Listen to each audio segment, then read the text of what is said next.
মক্কার কাফিররা বলল, আব্দুল্লাহর বেটা মুহাম্মদ, রুহু কাকে বলে আমাদের বলো। রুহু দেখতে কেমন, কেমন করে দেহের মধ্যে রুহু ঢুকে, কেমন করে রুহুটা দেহ থেকে উড়াল দেয়। এই রুহুর ব্যাপারে তথ্য দিতে পারলে কালিমা পড়ে সবাই মুসলমান হয়ে যাব। আপনারা রুহু দেখছেন কেউ? আপনার দাদা যে মারা গেল, বাবা যে মারা গেল, রুহুটা যে উড়াল দিল, দেখছেন? কালার কেমন, সাইজ কতটুকু, ওজন কতটুকু, দেখতে কেমন? আমরা কেউ রুহু দেখেছি? চিল্লায় বলেন দেখেছি।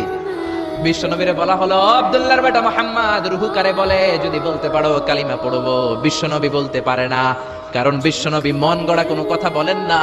আকাশ থেকে গ্রিন সিগন্যাল আসলে তবেই বলেন, ঠিক কিনা? বিশ্বনবী আল্লাহ তাআলার পক্ষ থেকে গ্রিন সিগন্যাল পাওয়ার জন্য উপরে তাকিয়ে রইলেন, আয়াত নাজিল হয়ে গেল। ইয়াসআলুনাকা আনির রূহি কুলির রূহু মিন আমরি রাব্বি ওয়া মা উতীতুম মিনাল ইলমি ইল্লা কালিলা। ও নবী, লোকেরা আপনারা জিজ্ঞেস করে রূহ কাকে বলে? মা হুয়ার রূহ, হোয়াট ইজ দ্য স্পিরিট?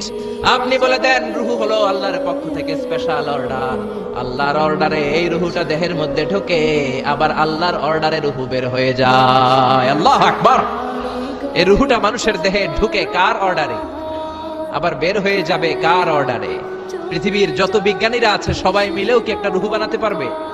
জোরে বলেন না, রূহ বানাতে পারবে?